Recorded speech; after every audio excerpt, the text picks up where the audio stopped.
e rogamos a Jesus então que nos envolva em sua paz.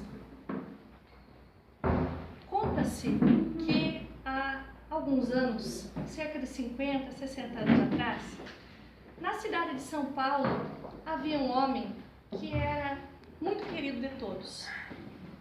Seu nome era Severino Pereira. E ele era o melhor homem que se pudesse imaginar. Era um bom amigo, um bom funcionário na fábrica, onde era um operário modesto, era um excelente chefe de família, um pai dedicado, alguém que tinha muitos encargos, embora sua existência humilde, mas se desincumbia de tudo com muita tranquilidade. Ocorre que, justamente por isso, causou muita surpresa quando, em um determinado dia de trabalho, os colegas da fábrica viram, então, o braço de Severino embaixo da máquina que ele conduzia todos os dias. Uma fatalidade, sem dúvida, porque ele era um homem tão bom, era espírita, era dedicado, conhecia uma série de coisas. Por que uma coisa tão difícil estava acontecendo com um homem tão bom? Os colegas acorreram para socorrê-lo de forma muito breve, muito prestativa. Como era uma fábrica de roupas, algumas mulheres já se apressaram a rasgar algumas peças de roupa para estancar-lhe a ferida, mas parecia algo de grande gravidade. O chefe do setor onde ele trabalhava acorreu para que conseguissem um veículo onde pudesse ser transportado ao hospital. O dono da empresa, como era alguém que admirava muito a conduta de Severino, da mesma forma providenciou para que fosse conduzido a um hospital com melhor tratamento. Todos aguardavam notícias de Severino Pereira. Passado algum tempo, uma notícia que tranquilizou a todos. Ele houvera, apesar do trauma que aconteceu no seu braço direito, perdido apenas o polegar. Então, ficou assim algo muito importante para aquelas pessoas, mas ainda assim, alguns se questionavam. Um homem tão bom não precisava passar por uma provação como essa. Ele era uma pessoa muito serena, tinha uma palavra amiga para todos e, no dia imediato, recebeu alta do hospital, poder ir para casa. Recebeu inúmeras visitas, era alguém muito querido. Ele, quando lhe perguntavam como estava, dizia que estava bem. Ocorre que, na sua intimidade, Severino estava triste. Na noite imediata, foi ao centro espírita que frequentava, trabalhador dedicado que era, e na reunião mediúnica, do qual também era um trabalhador, após os trabalhos de praxe e de costume, o benfeitor, o guia da casa, manifestou-se por meio do aparelho mediúnico, dirigindo-se a ele. Disse: Severino, por que você está assim tão triste? Nunca se esqueça que, a par das grandes provações, existe também uma grande cota de consolação e misericórdia divina. Você não tem ocasião para reclamar? Você não se recorda, mas antes de reencarnar, você, junto dos guias espirituais que lhe conduziam os destinos, rogou a Jesus a oportunidade de reencarnar em situação delicada, humilde, e também programou que em determinado momento da sua existência você perderia o seu braço. Ocorre que, desde a sua juventude, você optou por caminhos de retidão e houve essa possibilidade de, na ocasião do acidente, perder apenas o polegar. Hoje, você não lembra, mas há 80 anos passados, era você um rico fazendeiro em terras distantes daqui. Você era senhor de escravos. Em determinada situação, para aplicar um corretivo a um escravo que não lhe houver atendido os caprichos, fez com que ele colocasse seu braço dentro do engenho. Você desencarnou. Durante muito tempo via nas possibilidades onde você transitava, em tudo aquilo que você fazia, a imagem daquele homem colocando o braço no engenho.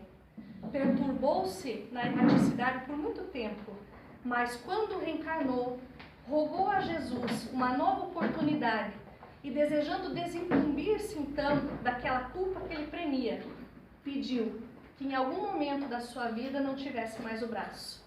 A misericórdia divina é tão grande e veja, você pela sua boa conduta alterou os desígnios e perdeu apenas o polegar. Conta-se então, e isso está relatado pelo espírito Hilário Silva, pela psicografia de Francisco Cândido Xavier, que então Severino recobrou o ânimo, evidentemente estava emocionado, mas de ânimo novo, no dia imediato foi ao trabalho. Surpreendeu os colegas, porque afinal o médico lhe houvera pedido 30 dias de repouso. Ele, diante do colega, que antigamente era assim, que fazia o registro dos pontos, né, do ponto dos funcionários, foi indagado o que estava fazendo ali, ele disse assim: não aconteceu comigo nada demais, graças a Deus, perdi apenas o polegar. Embora esteja com a mão imobilizada, certamente sirvo para alguma coisa. E seguiu resoluto para a sua área de trabalho. Essa história singela, psicografada por Francisco Cândido Xavier, vem nos dizer daquilo que desejamos trazer para a nossa reflexão da noite. Muitas vezes, aquilo que nos parece um grande mal, conforme nos ensina a doutrina espírita, as mais das vezes, é um grande bem. Ocorre que nós, muitas vezes, até pelas próprias questões físicas nas quais estamos imersos, quando reencarnados, temos uma visão tão estreita das coisas e focalizamos mais aquilo que está na nossa realidade imediata. Mas precisamos ter sempre em mente que de tudo aquilo que nos ocorre, evidentemente, como Deus não erra em nenhum dos seus desígnios, certamente existe uma motivação muito forte para que estejamos atravessando aquilo que estamos atravessando. O acaso não preside a nenhuma das questões da nossa vida. Nós não reencarnamos na família que reencarnamos por obra do acaso, porque o acaso não existe. Mesmo aqueles que nós convivemos e que nos parecem as criaturas mais difíceis e muito nos exigem, estão ao nosso lado para nos servirem de ferramenta regenerativa. Porque se nós desejamos exercitar a paciência, a tolerância, desejamos nos aprofundar no que seja o amor, já que somos criaturas que ainda estamos aprendendo a amar, de que forma nós vamos fazer isso sem as ferramentas adequadas que vão nos exigir todos os dias que nós possamos aumentar a nossa cota de tolerância? Nos relacionarmos bem com quem nós amamos e quem nos ama é relativamente fácil, mas difícil, o desafio está em nós convivermos todos os dias com aqueles nossos irmãos de jornada terrestre que, como nós, também têm um pretérito de débitos muitas vezes dolorosos, que têm contingências parecidas com as nossas e que nos dão todos os dias lições de humildade. Quando nós imaginamos que sabemos alguma coisa, vem a vida e nos mostra o quanto nós ainda temos a aprender. As lições de humildade que recebemos todos os dias. Então, nós podemos nos perguntar assim: mas nós vemos situações tão curiosas. Aqueles que provocam discórdias, aqueles que propagam maldades e parecem estar bem, parecem estar felizes. Existem aqueles outros que, como o exemplo que nós vimos inicialmente do Severino Pereira, são criaturas tão boas, resignadas, enfrentam as vicissitudes da vida com honradez, com galhardia, mas as coisas não acontecem como seria de se esperar. Então acontecem coisas ruins com pessoas boas, coisas boas com pessoas que, ao nosso juízo, parecem ruins. Por que sofremos? Por que é que, reencarnados neste planeta, nós passamos por tantas contingências delicadas? E vem a doutrina espírita nos esclarecer mais uma vez. Se nós formos compulsar as obras espíritas, especialmente lá o Evangelho segundo o Espiritismo, nós vamos encontrar no capítulo 3, que tem como título Há muitas moradas na casa do Pai, um item, que é o item de número 4, dizendo da diversidade dos mundos. E nós vamos encontrar lá uma escala, nos ensinando que os mundos habitados, e o nada não existe em lugar nenhum, são de 5 categorias. Começamos com os mundos primitivos, vamos para o mundo de provas e expiações, depois os mundos regenerados, finalizamos com os mundos celestes. Nessa escala de 5 possibilidades, nós estamos no 2º degrau. Nós estamos em um planeta, aqui reencarnados, de provas e expiações. Se é um planeta de provas e expiações, por certo que nós teremos aqui situações que precisaremos enfrentar, porque estão de acordo com a nossa própria trajetória evolutiva. E nós sabemos, aqueles que somos espíritas ou que nos interessamos pelos estudos espíritas, que nós estamos em um momento de transição. O nosso planeta, que é composto daqueles que estamos aqui reencarnados, estertora em muitas situações que parecem aberrantes, mas que estão nos conduzindo para um mundo de regeneração. Evidente que situações e injunções difíceis serão características de um planeta como o nosso. E nós vamos verificar essas pequenas aflições ou grandes, os pequenos ou grandes sofrimentos em coisas que parecem as mais minúsculas da vida. Jesus teve ocasião de afirmar, e isso foi registrado por João no seu Evangelho, no capítulo 16, versículo 33, ele disse: "No mundo tereis aflições." Sabe as palavras do Mestre, porque efetivamente é um momento especial que vivemos, temos alegrias, como essa de estarmos aqui hoje reunidos, temos momentos de calma, de serenidade, de paz, mas nós temos dias amargos também. Dias que nos exigem muito e que vêm fazer com que nós possamos provar, não para os outros, mas para nós mesmos, a legitimidade da crença que professamos, ou da fé que nós abraçamos, ou daquilo que nos passa no coração. Então, se no mundo teremos aflições, ao lado dessas alegrias que podemos fruir, nós vamos ver que nas pequenas coisas do dia a dia, nós nos vemos aflitos. Se nós estamos diante da mesa farta, como ou não como? Se eu estou diante de uma possibilidade de gastar, compro ou não compro? Para alguns pode ser uma coisa tão pequena, para outros é uma grande aflição. Eu tenho um relacionamento afetivo, como isso será? Será que permanecerei com essa pessoa indefinidamente? Será que escolhi a pessoa certa para estar ao meu lado? As aflições. Eu serei mãe? Como será o filho que eu estou carregando no ventre? Será alguém que terá dificuldades físicas? Será alguém que nascerá saudável? O filho nasceu, está saudável? Será um homem de bem? Será uma pessoa honrada? Quem é este que está reencarnando aqui no seio da minha família? Nós temos dúvidas. Muitos dos sofrimentos que vivemos vêm de ignorarmos muitas coisas. Nós não sabemos das emoções das pessoas que convivem conosco. Nós não sabemos do amanhã, do logo mais. Será que voltaremos em segurança para Francisco Beltrão? Nós não sabemos. Para nós poderá ser um motivo de aflição, ou se nós temos confiança na providência divina, saberemos que aconteça o que acontecer conosco no trajeto até o nosso lar, estará evidentemente dentro das leis que nos regem os destinos. Deus não erra. Então, muitas das aflições que temos vêm justamente do fato de ignorarmos tantas coisas. Como será que viveremos? Qual o destino do nosso país? As questões políticas, econômicas? Hoje tenho uma atividade profissional e amanhã nós nos afligimos muitas vezes. Mas nós, quando conhecemos as infinitas possibilidades que nos traz o Espiritismo, não teremos mais razões para nos afligir de forma tão expressiva. Para alguns, é algo tão difícil pensar a respeito da morte. Como será depois que eu partir? Tenho alguém que é um afeto muito querido, está doente, não está bem.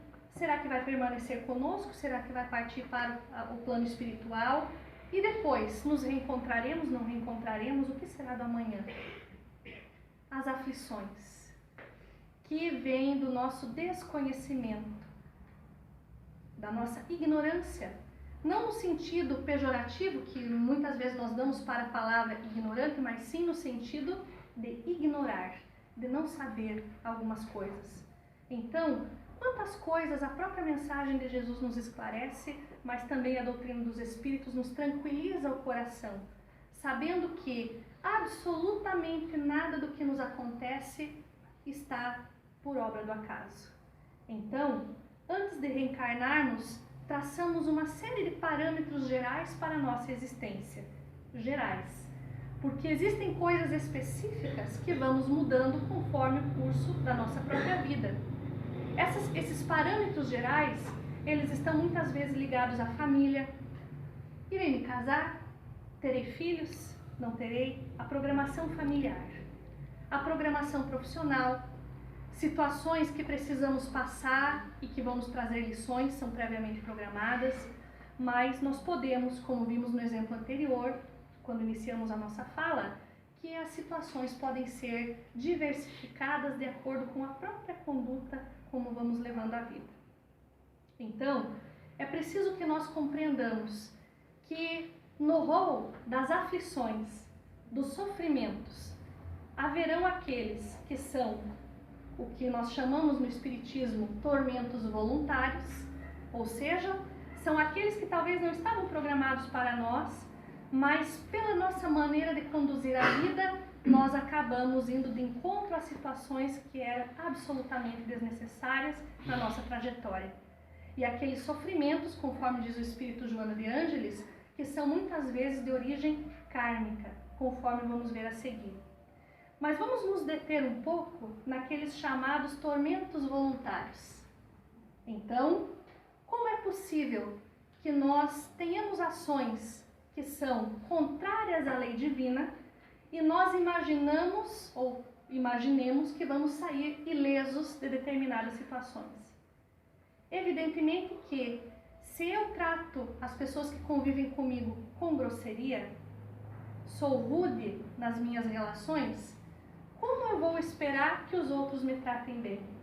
Então, às vezes, nós temos desentendimentos que são gerados por questiúnculas, coisas tão pequenas, que se nós soubéssemos calar um pouco mais, se nós tivéssemos um pouco mais de bom senso, de tolerância e de paciência, nós evitaríamos tantas coisas que não estavam programadas para nós. Se nós estamos dirigindo o veículo acima da velocidade que é recomendada, fazendo manobras que não são também recomendadas, e nos acontece alguma situação imprevista, um acidente automobilístico, por nossa própria invigilância. Se nós tivéssemos tomado outra atitude, muito possivelmente teríamos evitado. Falamos isso em linhas gerais. Falamos aqui, nos referimos desses pequenos cuidados. Se nós utilizamos substâncias que não fazem bem à nossa saúde, muito obrigada. Se nós utilizamos substâncias que não nos fazem bem para a saúde, como é que nós vamos imaginar estar saudáveis até o término da nossa existência terrena? Isso estava programado para nós, alguma patologia, ou nós, pela má utilização do corpo físico que nos foi dado e emprestado pela divindade e precisamos cuidar, pela nossa própria invigilância, nós agravamos situações. Esses são os tormentos voluntários. Aqueles que nós, com a nossa invigilância, muitas vezes com a nossa maneira de fazer as coisas à nossa maneira, querendo ter a última palavra nas coisas, imaginando que somos donos da razão, da verdade, nós nos envolvemos em situações difíceis. E existirão aquelas situações, nas palavras do Espírito Joana de Ângeles, que são kármicas.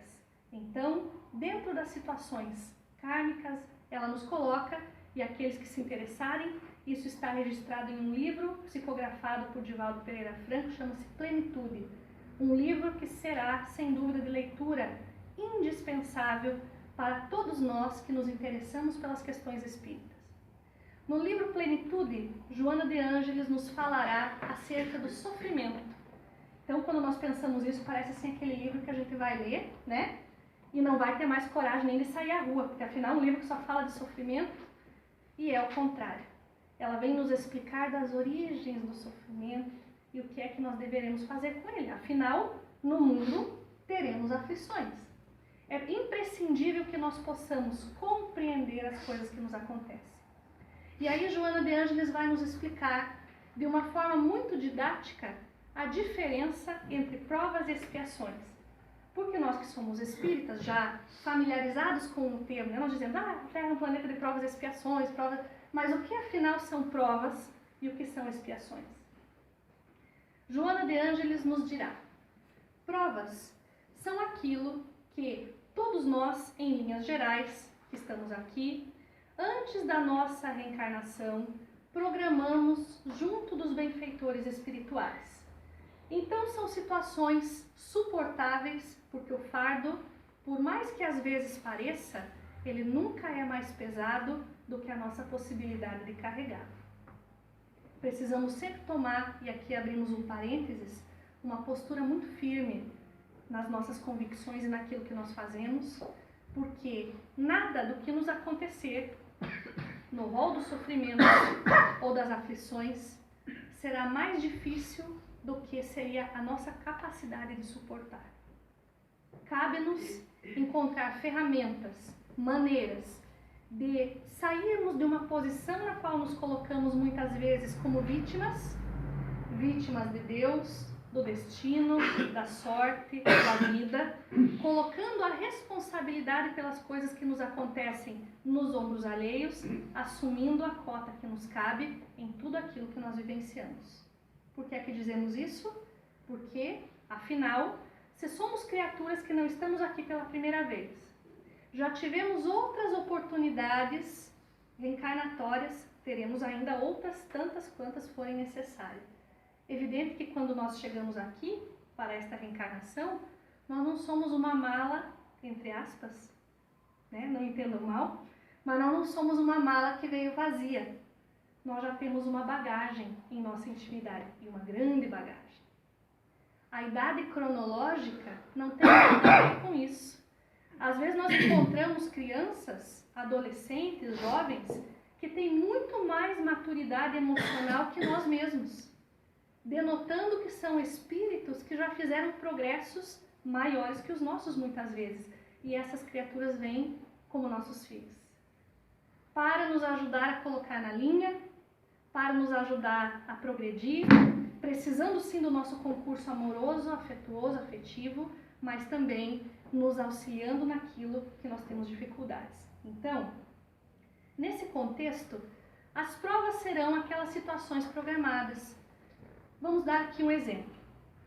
Se numa última reencarnação, a título de exemplo, nós tivemos muita dificuldade nos apropriando daquilo que não nos pertence, nós nos apropriávamos do que estava na bolsa alheia. Não será incomum nós estarmos reencarnados e nos depararmos com situações onde nós teremos todas as possibilidades de nos apropriar de alguma coisa que não nos pertence. Seja na instituição a que trabalhamos de forma voluntária, seja na nossa vida profissional, seja na vida familiar, isso são provas. Se eu, antes de reencarnar, já havia percebido que aquelas atitudes me levaram para um caminho que não é agradável, então programamos para que estejamos em situações onde vamos nos deparar aonde nos dói. Todos nós temos alguma coisa que é difícil. Todos nós. Estamos em um mesmo patamar. Alguns de nós temos dificuldades em determinados setores, outros em outros. Aquilo que pode ser fácil para um é difícil para outro e vice-versa, porque nós temos as nossas dificuldades. É também por isso, porque cada um de nós tem o seu rol de provas individual, que Jesus nos recomendou e é algo que precisamos exercitar na nossa vida diária. Nós não temos condições de julgar a quem quer que seja. Cada um de nós tem razões e motivos para estar como está, ser como é, até hoje. Ocorre que quando nos apropriamos da mensagem de Jesus e determinados conhecimentos, nós não poderemos mais alegar ignorância. Então, é algo muito importante que nós demos ao outro o direito de ser como é, da mesma forma que nós desejamos ser respeitados como estamos, mas a nós, individualmente, cabe o dever de nos melhorarmos todos os dias um pouco mais. Se nos ocupássemos mais com a nossa própria trajetória, deixando um pouco aquelas questões pequenas que nós falávamos da vigilância da conduta alheia, certamente nós conseguiríamos progredir um tanto mais. Então vejamos que isto é um convite também ao autodescobrimento, ao autoconhecimento, porque existem mecanismos psicológicos de mascaramento do ego que vão nos fazer exatamente isso, que vão nos estimular a verificarmos a conduta dos outros, a responsabilizarmos os outros, tirando o foco da nossa própria intimidade. São coisas que precisamos pensar. Provas são situações que vão nos trazer aprendizado. E provas, as mais das vezes, se podemos generalizar assim, serão escolhas. Não nos foram impostas. Então, pode ser uma prova na minha vida a esposa, muito difícil. Pode ser uma prova o pai etilista. Pode ser uma prova o filho ingrato. Pode ser uma prova o colega de trabalho que vigia cada passo que eu dou e critica tudo aquilo que eu faço. É uma prova. Mas se eu não tivesse alguma coisa a ver com aquilo, eu não cruzaria com essa pessoa. Nós vamos ver nos relatos das obras espíritas algo curioso nessas histórias, tantas psicografadas nos relatos dos livros de André Luiz. Nós vamos verificar que muitas vezes aquele que hoje nos cobra muito, nos parece um devedor muito ferrenho, é aquele que nós ensinamos a ser assim em uma outra oportunidade. E hoje volta na condição de um cobrador. Nossas relações difíceis de aquilatar e Deus, que é soberanamente justo e sabe a inteligência suprema do universo, é evidente que, sabendo de todas as questões, nos colocou no véu do esquecimento, para que propositadamente não lembrássemos daquilo que passou. Então, algumas vezes nós ouvimos isso na casa espírita. Alguém chega e diz assim: ah, mas se eu lembrasse, né, do que eu fui, aquela pessoa lá, se eu soubesse aquela pessoa, o que é que a gente tem junto que é tão difícil, seria diferente. Mas Deus, que é a inteligência suprema do universo, já sabia que se nós temos dificuldades muitas vezes de lidar com aquilo que lembramos aqui, imaginemos se nós lembrássemos do que já vivemos em reencarnações passadas com as outras pessoas. Hoje nós nos desentendemos com alguém, a título de exemplo, e às vezes nós mulheres temos uma memória tão pródiga, né? A gente tem uma boa memória para algumas coisas, nós dizemos assim, mas lembra aquela vez, né? Lembra quando naquela viagem lá, a pessoa, né? Nós temos uma memória muito pródiga para lembrar do que aconteceu na nossa infância, há 5 anos, 10 anos, 2 meses.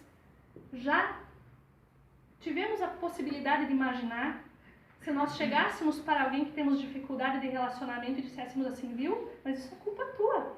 Lá na Idade Média, você lembra o que você fez? Como é que nós íamos reverter essas situações?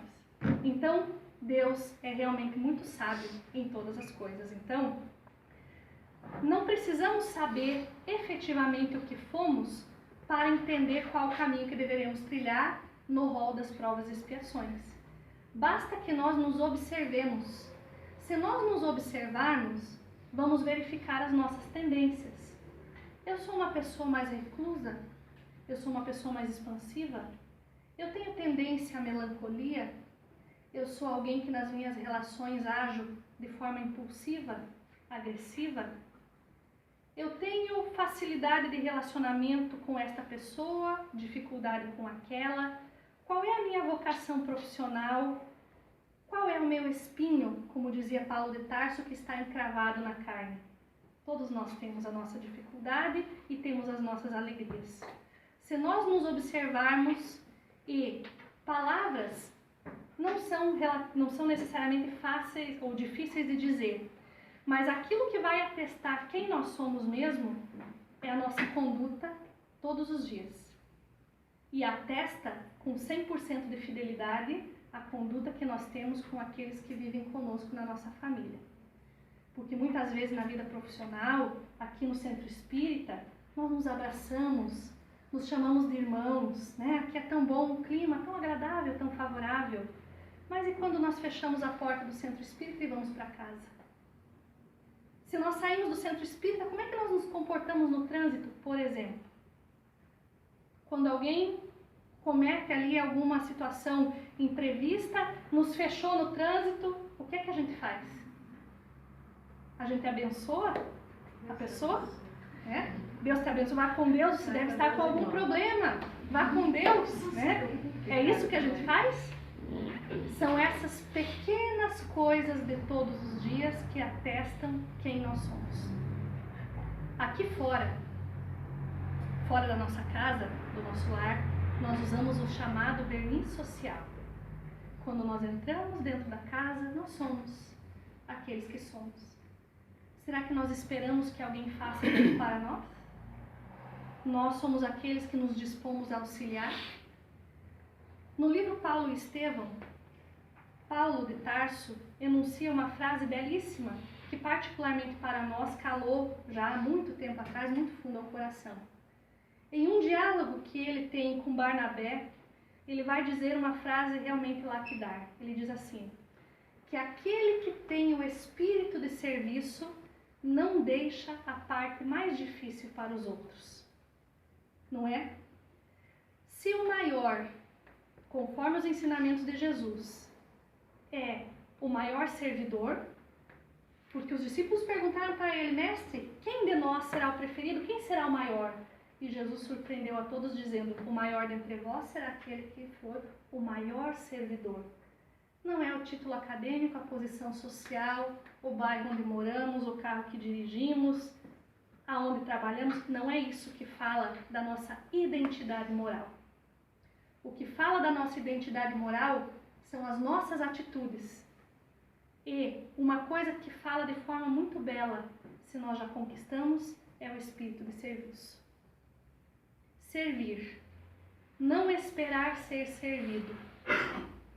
Em todos os lugares onde nos movimentamos. É muito agradável e é muito fácil nós esperarmos que alguém nos traga até nós aquilo que precisamos, mas isso vem nos dizer também de um passado onde nós apreciávamos muito ser servidos. Mas isto já passou.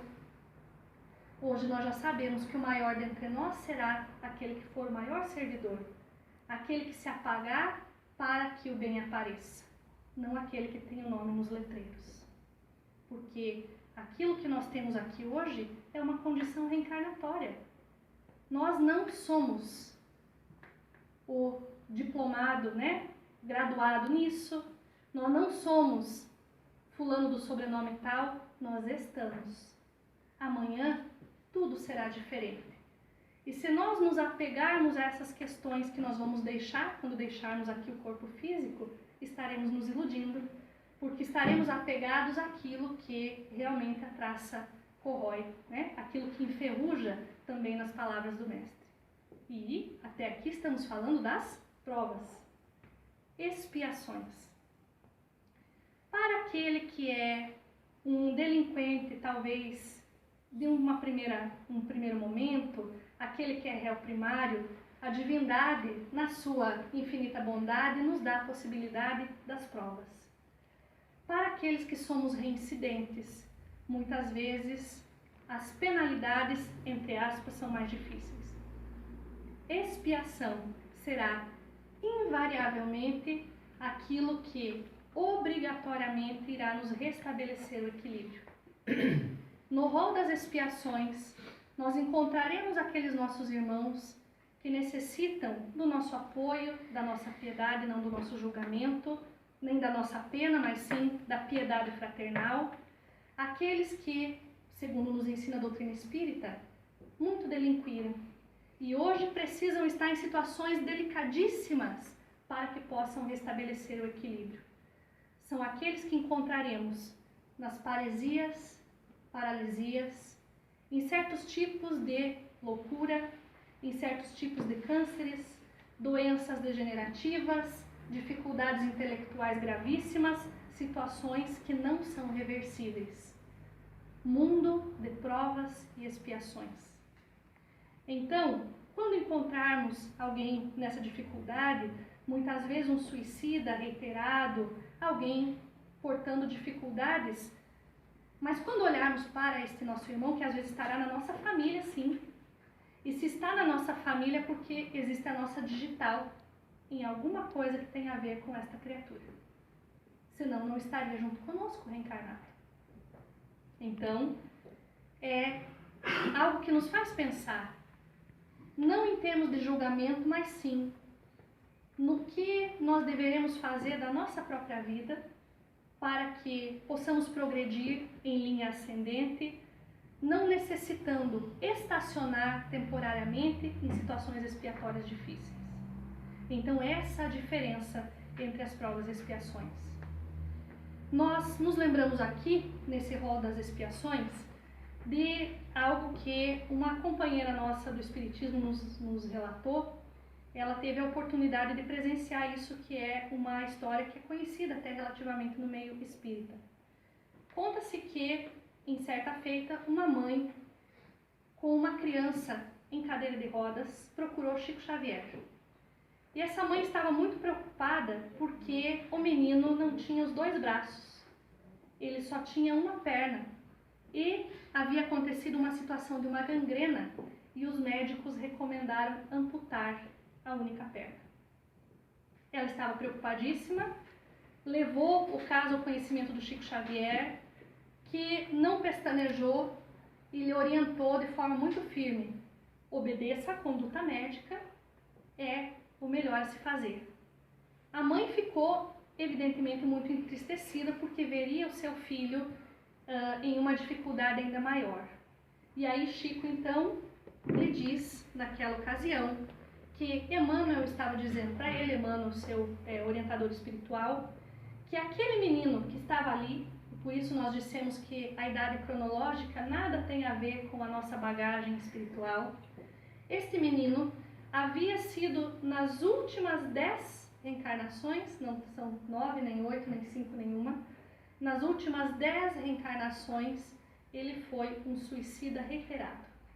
Então houvera reencarnado em uma situação de limitação muito grande para que não tivesse meios para cometer o suicídio novamente. Tinha uma única perna, mas Emmanuel alertava que, embora, além de tudo, ele fosse mudo e surdo, ele tinha um intelecto muito bem preservado e ele estava engendrando uma forma de suicidar-se novamente. Daí a providência, o sofrimento. Por que sofremos? Aquilo que nos parece um mal, muitas vezes é um bem se nós soubermos avaliar do ponto de vista de uma perspectiva espiritual. É preciso que nós saiamos da visão estreita que nos faz baixar a fronte e olhar a vida como se tudo aquilo que nos acontecesse fosse definidor para toda a eternidade. Além daqui, existem outras experiências que nos aguardam, mas a felicidade maior ou menor, a desdita maior ou menor, será proporcional àquilo que nós fazemos hoje. Então, certamente, Jesus não espera de nós que sejamos anjos, criaturas angélicas, não temos essa possibilidade, mas certamente todos nós temos o dever de sair daqui, dessa vez, nessa oportunidade e em todas as outras, mas estamos falando do aqui e agora, nós temos o dever de sair daqui melhor do que nós chegamos. Se nós tivermos uma conduta reta, honesta, procurarmos não afrontar as leis divinas, fazendo aquilo que está no rol dos nossos caminhos, nos desincumbindo das nossas responsabilidades, olhando para nós sim na perspectiva do soerguimento, mas olhando para os outros também, porque há muitos necessitados perto de nós que precisam dessa luz que temos, ainda que seja uma luz bruxuleante, a chama de uma vela, que nós já acendemos no nosso coração. Há muitos que vêm atrás de nós precisando dessa luzinha para seguir os passos. Não no sentido de sermos exemplos de conduta, evidentemente que não, porque o nosso modelo e guia é Jesus. Ele é o guia mais perfeito que já foi legado à humanidade. Mas, apesar das nossas imperfeições, ainda existem aqueles que precisam que nós nos mantenhamos firmes naquilo que nós nos abraçamos, porque precisam dessa chama de vela para encontrar um caminho. E são esses que estão perto de nós. Às vezes nós queremos fazer grandes obras de benemerência. Aqueles que chegam ao centro espírita, e nós trabalhamos também na atividade do atendimento fraterno, aqueles que chegam tocados pela mensagem do Evangelho e desejam auxiliar. E que tal se nós abríssemos um orfanato e se nós fizéssemos isto e vamos sopa para os desabrigados e vamos fazer isso e aquilo? Mas nós aprendemos também com o Espiritismo que nós precisamos olhar os necessitados primeiro, que estão mais próximos de nós. Nós podemos ser um excelente espírita no centro espírita, mas e como é que está a nossa família? O que é que eu deixei quando eu saí de casa hoje? Às vezes o meu maior compromisso com a vida não está com o desabrigado que está na rua, mas está com aquela criatura que está desvalida dentro da minha casa, no quarto ao lado, aquele com quem a gente quase não conversa, porque às vezes é difícil, aquele que nós preferimos que não estivesse conosco, é esse o maior necessitado. Talvez necessite do nosso amparo fraternal, talvez necessite do nosso perdão, talvez necessite nos perdoar também. Então, o primeiro compromisso sempre será a família. Depois a vida profissional e depois a religião que abraçamos. É assim que nós aprendemos a conduzir a vida. Não adianta nós nos desvelarmos pelos outros, usando todo o nosso tempo disponível e a nossa família está sucumbindo. Equilíbrio em todas as coisas. Equilíbrio. O nosso maior compromisso está onde está a nossa maior dificuldade. Mas se nós já temos possibilidade de sair de nós para auxiliar os outros, certamente são possibilidades que estaremos iluminando a nós mesmos em primeiro lugar, não aos outros, mas a nós mesmos quando temos a condição de sair de nós para ir ao encontro de alguém. É no mesmo livro Paulo e Estevão que vamos encontrar algo inesquecível para o nosso coração, porque não sei se os nossos companheiros aqui já tiveram a oportunidade de ler essa obra. Quem não leu, é um romance poupudo, não pode ter preguiça de ler. Só que quando a gente começa a ler, não consegue mais parar. O livro Paulo e Estevão foi psicografado por Chico Xavier. Conta toda a trajetória de Saulo de Tarso, que foi o grande apóstolo dos gentios, foi aquele que propagou o cristianismo por vários territórios. Nós que estamos hoje aqui lhe devemos muito. Conta toda a sua trajetória de quando era um doutor da lei do Sinédrio, em Jerusalém. Encontrou Jesus na estrada de Damasco, modificou completamente sua trajetória e vamos encontrar até a sua desencarnação lá nas últimas páginas. Tá, a gente contou o final do livro, mas é que é de conhecimento coletivo que ele desencarnou, né? Ele foi um grande propagador da mensagem de Jesus. Pois bem, em um momento em que ele estava se sentindo muito desolado, ele houvera feito tudo aquilo que era correto, mas as coisas não davam certo para ele. Ele houvera abraçado a mensagem de Jesus, tentou pedir perdão, não foi acolhido, buscou os antigos colegas do Sinédrio, que era o templo religioso máximo da época, foi rechaçado, era ignorado pelos seus conterrâneos na cidade onde ele residia, buscou a família lhe rejeitou, ele passou um tempo no deserto, enfim, e chegaram os primeiros momentos da sua jornada apostólica. Ele estava em uma noite, porque imaginemos, hoje nós temos tantas facilidades, os trajetos que Jesus percorria, os primeiros os discípulos e o próprio Paulo de Tarso depois, eram a pé. Emmanuel vai nos dizer que ele atravessa distâncias muitas vezes de mais de 100 quilômetros a pé para chegar numa aldeia e pregar a mensagem de Jesus em praça pública.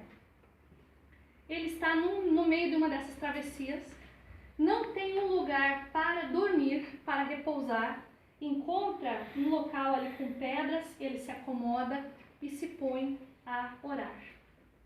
E naquele momento, que é um momento que nos emociona muito nesse romance, aparecem materializados para ele, no fenômeno que a doutrina espírita explica, dois afetos seus desencarnados, Abigail e Estevão. Não vamos contar muito mais detalhes porque daí perde a graça, né? Embora todo mundo já saiba o final do livro, né? Mas como dissemos, não é mistério. Nós nos envolvemos tanto com a história que é o livro que todo aquele que abraçou as convicções espíritas ou se interessa deveria ler. É um manual de conduta, né? Em muitos aspectos. Materializa-se diante dele Abigail e Ezequiel. E ele está cheio de apreensões porque só encontra incompreensão aonde quer que vá. E Abigail, antes de partir, de desvanecer ali a materialização, ela fala para ele 4 palavras, apenas 4, que serviriam de conduta para Paulo de Tarso até o fim da sua existência terrena. Diante de todas as dificuldades que ele sofresse dali por diante, ele precisava fazer 4 coisas. Ela disse para ele: ama, trabalha, espera e perdoa. Diante das nossas ansiedades de todos os dias, diante das nossas apreensões, de alguém que mentiu para nós, nos caluniou, alguém com quem nós tivemos as melhores intenções e não nos compreendeu, alguém que nos paga com ingratidão, alguém que nos exige na convivência, diante das dificuldades de todos os dias, ama, trabalha, porque enquanto nós estamos ativos, nós estamos progredindo na ascensão. O próprio Jesus não tinha uma profissão, nos exemplificando o trabalho naquilo que nós pudermos ser úteis, e nós sempre podemos ser úteis de alguma forma. Amar.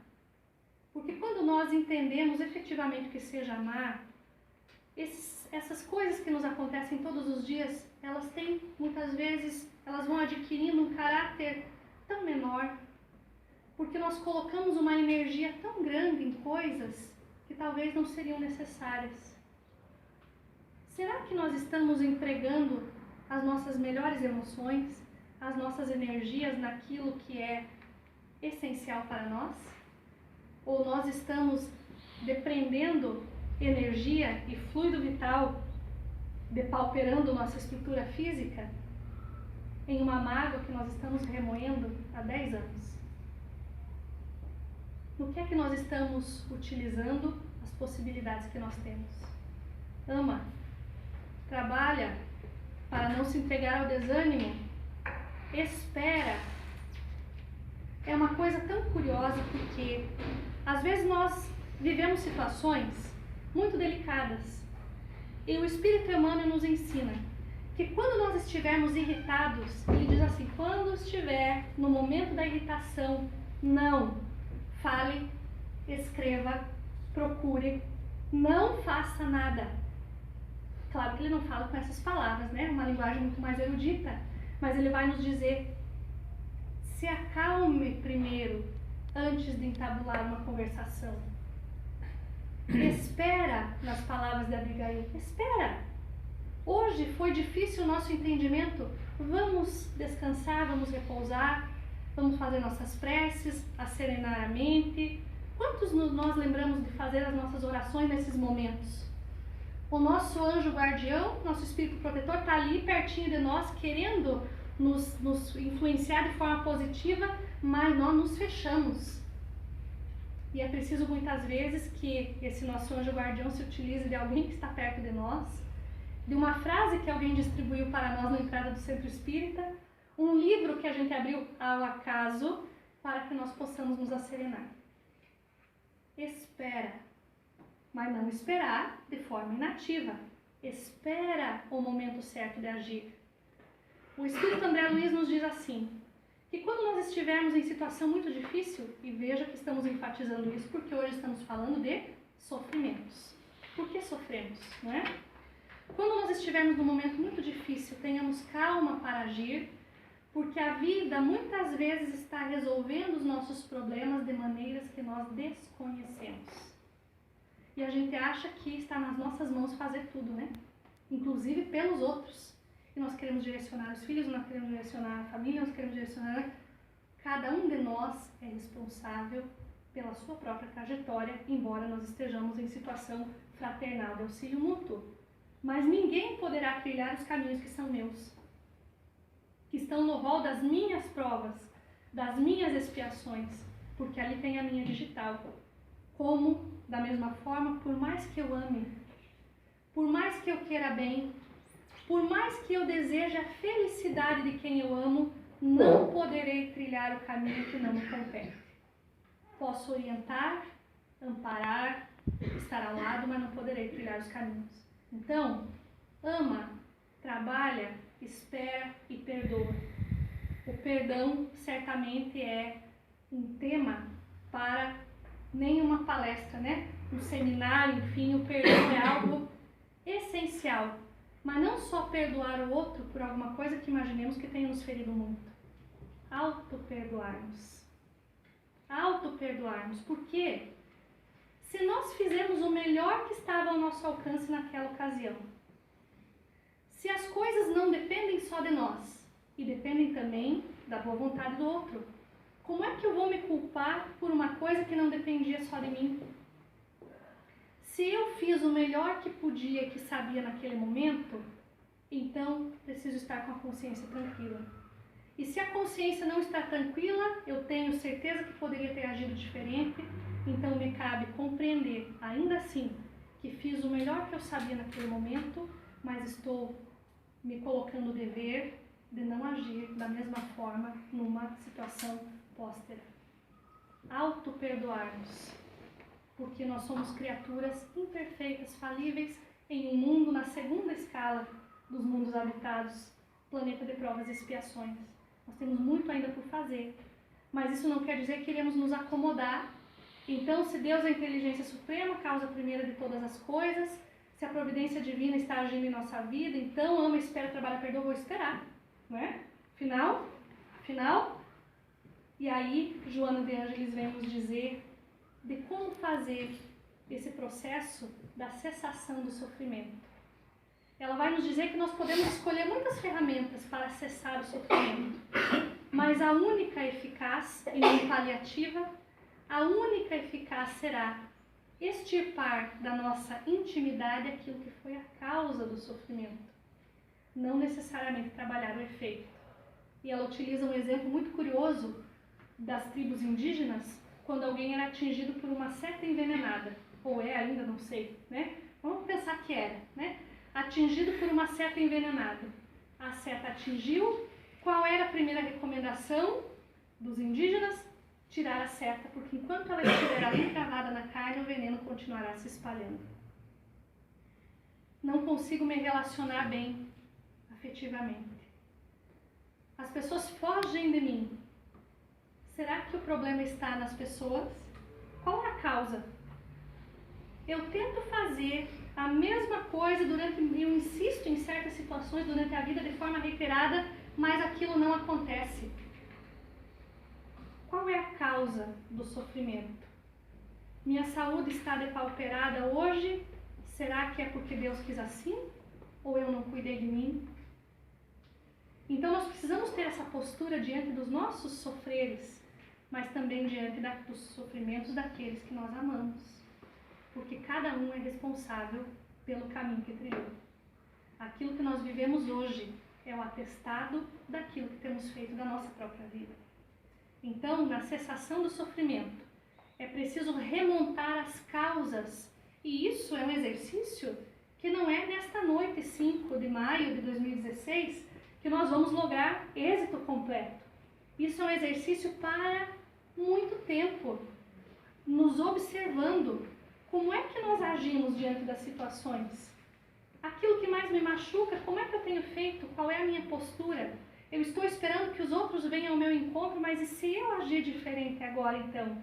Eu estou reclamando de alguma coisa que me falta? Mas e se eu for ao encontro então, oferecendo daquilo que eu acho que deveria receber?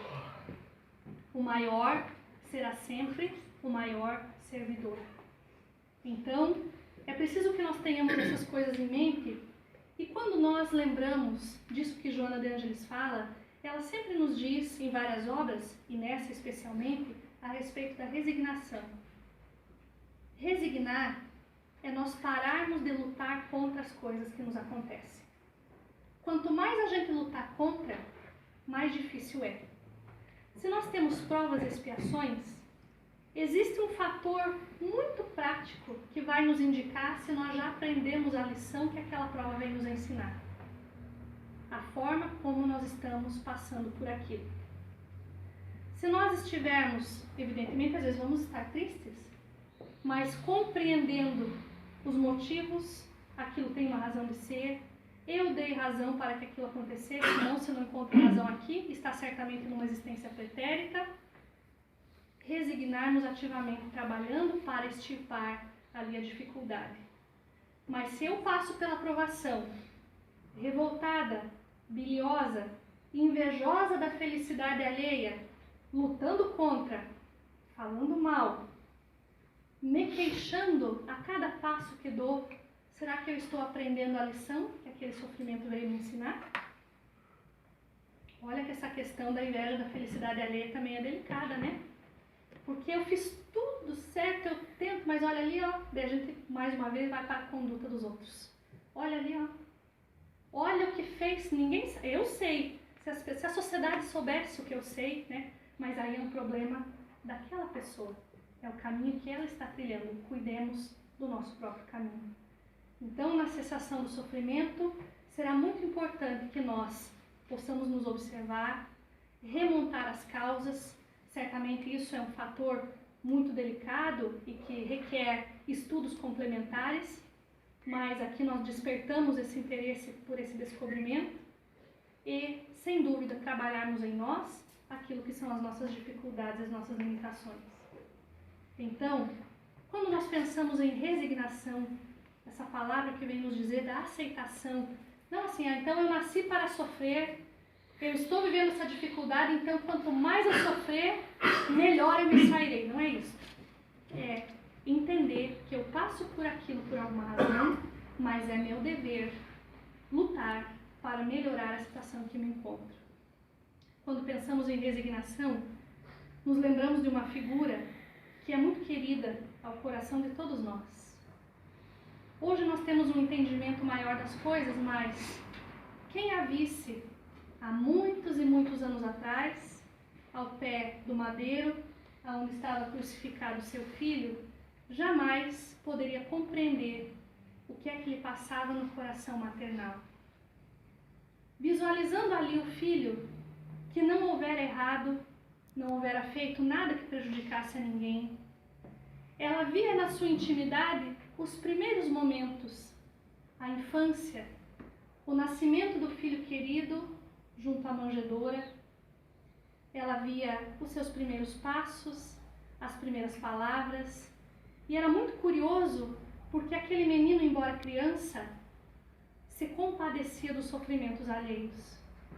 Não poucas vezes, quando levava o menino à fonte, ela percebia que ele se interessava por aqueles que estavam desvalidos nas ruas.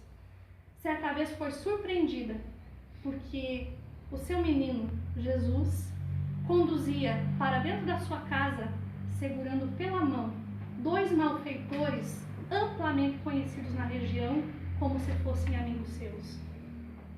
Aprendeu os primeiros passos, os primeiros ensinamentos da carpintaria com José. Chegou o momento dos maiores testemunhos, porque ele saiu para espalhar a sua mensagem de amor, que ela sabia era verdadeira. Nunca fez nada a ninguém, e quando contemplava aquele rosto que estava em profunda agonia, talvez só quem viveu a experiência de ver um filho seu sofrendo padecimentos indizíveis poderá dizer o que é que se passa em um coração materno. Visualizando aquelas dificuldades, ela lembrou-se que, embora não compreendesse o que estava acontecendo naquele momento, certamente fazia parte dos desígnios divinos e que ela, que houvera aceitado os desígnios divinos há muito tempo atrás, quando do nascimento do menino, deveria aceitar novamente. Chorava silenciosa. Ninguém que a visse saberia da nobreza que existia naquele coração, ao pé do madeiro. Enquanto chorava, sentiu de leve uma mão lhe roçar nos ombros. Era João. Todos os outros amigos